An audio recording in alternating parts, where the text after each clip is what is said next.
Salmo 62. Mi única roca, mi única salvación. El título de este salmo es al músico principal, a Jedutún. Salmo de David. Algunos piensan que el músico principal es el Señor Dios mismo, y otros suponen que es un líder de coros o músicos en la época de David, como Emán el cantor o Asaf. Una Crónicas 6, 33,16, 17 y 25, 6. Jedutún, mencionado también en los títulos de los Salmos 39 y 77, fue uno de los músicos designados por David para dirigir el culto público de Israel. Una Crónicas 16:41, 25, 1, 3. Charles Spurgeon escribió con respecto a Jedutún: los hijos de Jedutún eran porteros o conserjes, según una Crónicas 16:42. Aquellos que sirven bien son los mejores cantantes, y los que ocupan los puestos más altos del coro no deben avergonzarse de esperar en los postes de las puertas de la casa del Señor. A esperar en Dios, quien es mi roca y mi defensa. 1:1-2. El alma de David espera acallada en Dios.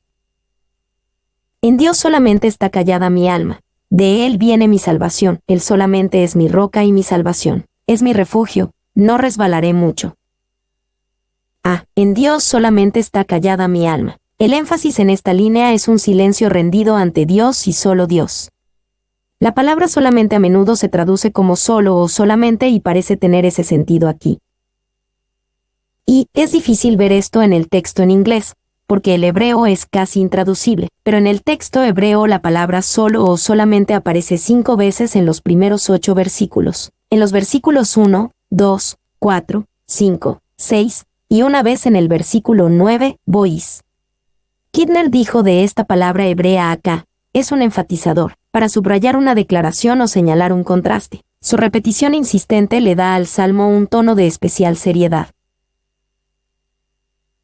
2. Se han dicho todas las palabras o tal vez no saldrán palabras y el problema recae solo en él. Kidner.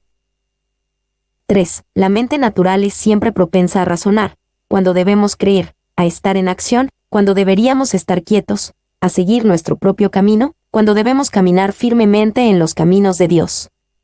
Müller, citado en Spurgeon. 4. Es por esto que Dios te hace esperar. Todo lo que es del yo y la naturaleza debe callar, que una voz tras otra dejen de jactarse, una luz tras otra hay que apagar, hasta que el alma calle solo ante a Dios. Meyer. De Él viene mi salvación. En muchos salmos, David comienza contando su gran necesidad o describiendo su crisis actual. Aquí, David comienza declarando su gran confianza en Dios.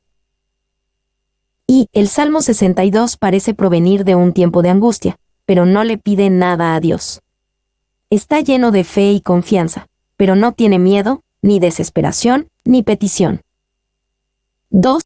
No hay en él ni una sola palabra, y esto es raro, en la que el profeta exprese temor o abatimiento, y tampoco hay oración en él, aunque, en otras ocasiones, cuando está en peligro, nunca deja de orar. Amir Out, citado en Spurgeon. C. Él solamente es mi roca y mi salvación. David confiaba solo en Dios para su fuerza y estabilidad. La descripción es de un hombre completamente enfocado en Dios por su ayuda, firmemente resuelto a no buscar en ningún otro lugar. Y, ya que solo Dios es nuestra roca, callemos solo para Dios.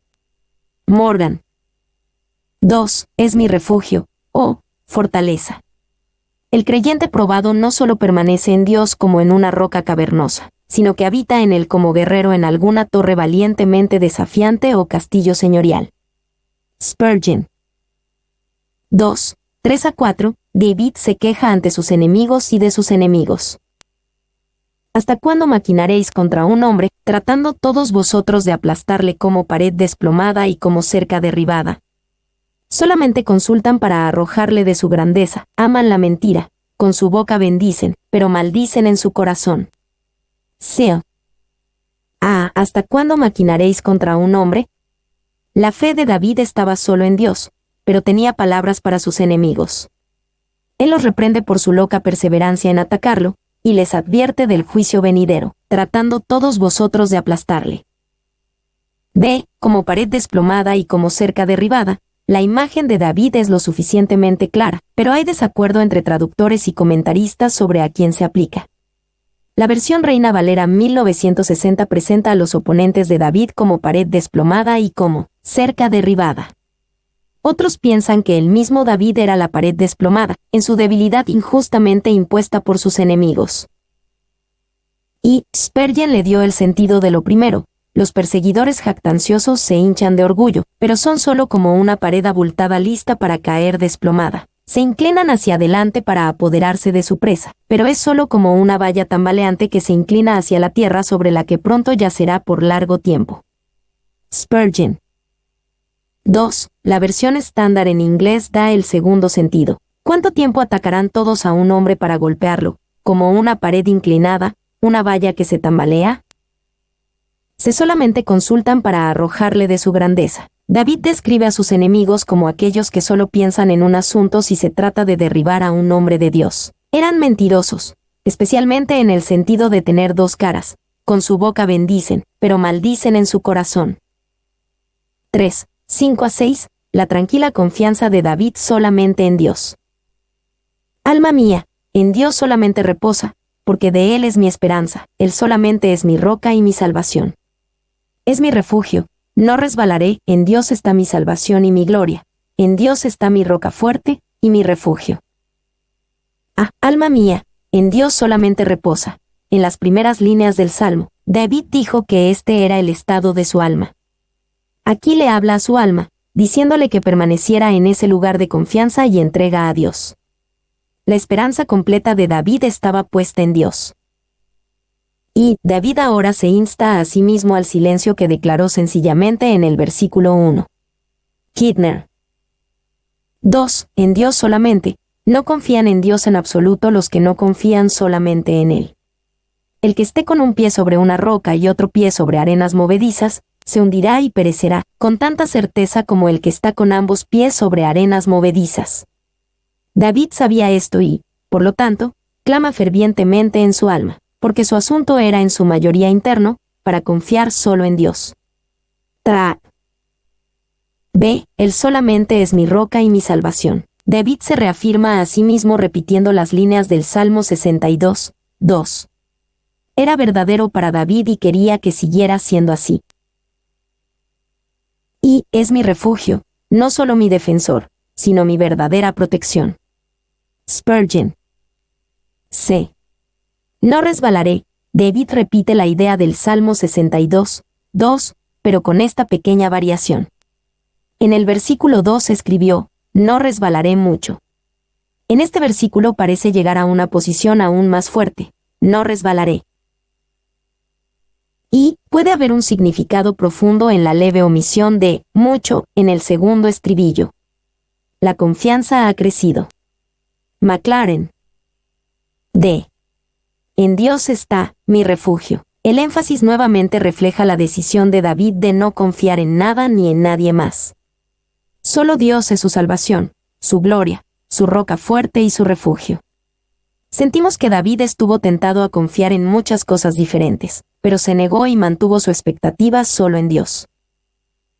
Y observa cómo el salmista inscribe sus propias iniciales en cada nombre que con regocijo da a su Dios mi esperanza, mi roca, mi salvación, mi gloria, mi roca fuerte, mi refugio. No se contenta con saber que el Señor es todas estas cosas. Él actúa con fe hacia Él y lo reclama bajo cada carácter.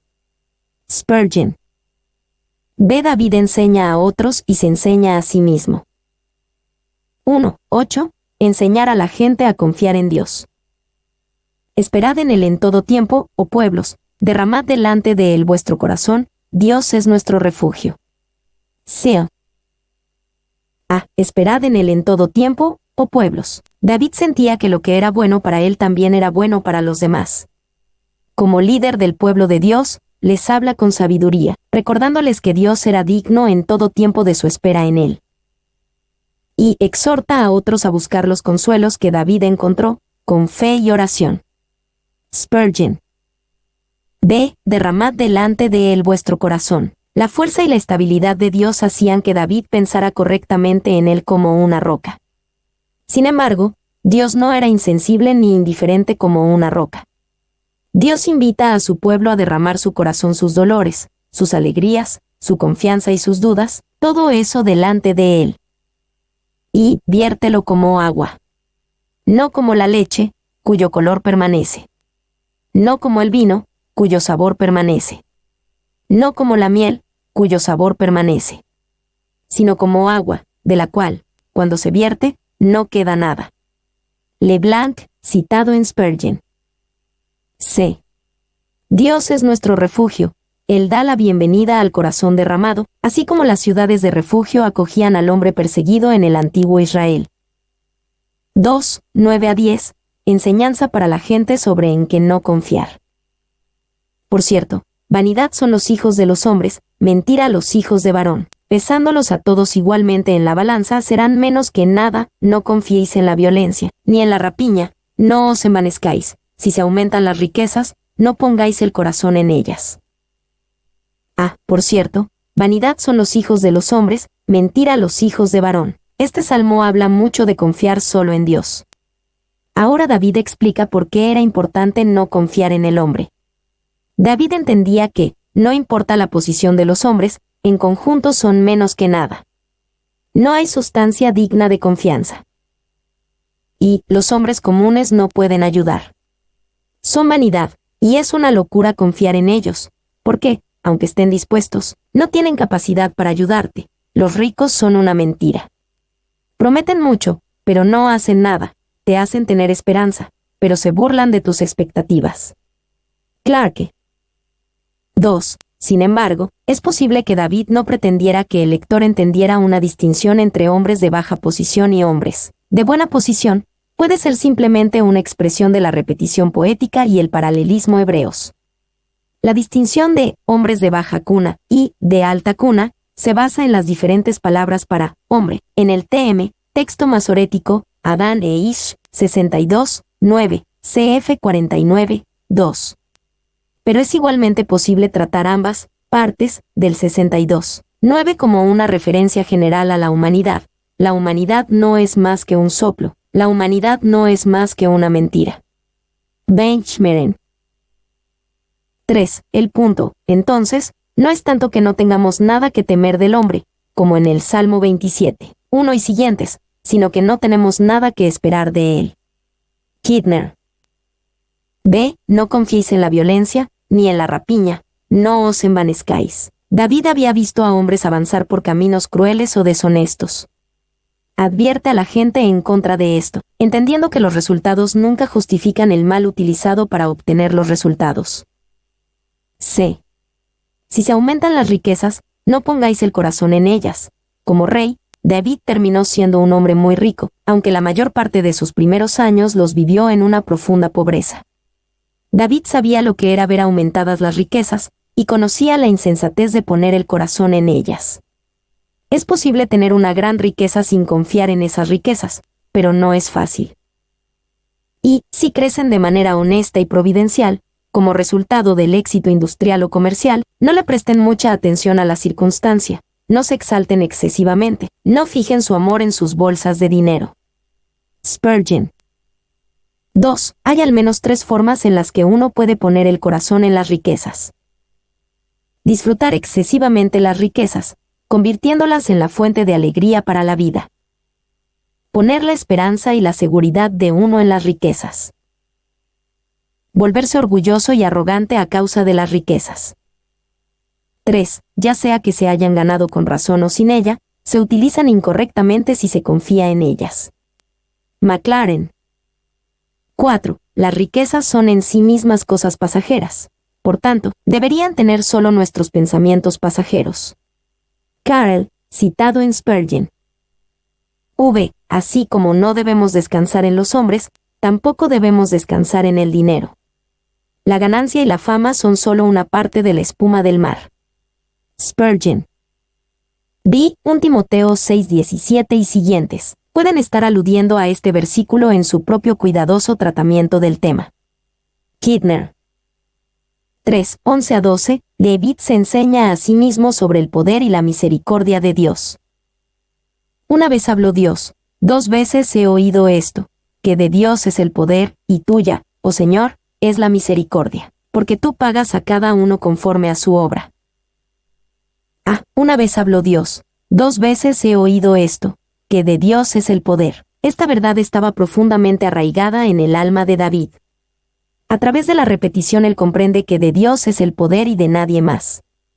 Por eso David estaba tan decidido a confiar en Dios y solo en Dios. Y, ya que de Dios es el poder, David se rehusaba en buscar fuerza en ningún otro lugar. Ya que de Dios es el poder, David no deseaba poder para sí mismo. Dado que de Dios es el poder, David no se volvió arrogante como gobernante, sabiendo que cualquier poder que tuviera era como representante de Dios. Ve, y tuya, oh Señor, es la misericordia. Agradecido, David entendía que la naturaleza de Dios era mucho más que poder. Dios también es rico en misericordia.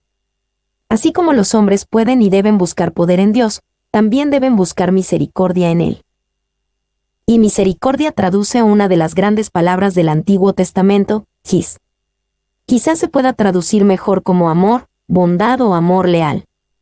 David sabía que de Dios es el poder, pero que Dios es un Dios de amor que es leal y bueno con su pueblo.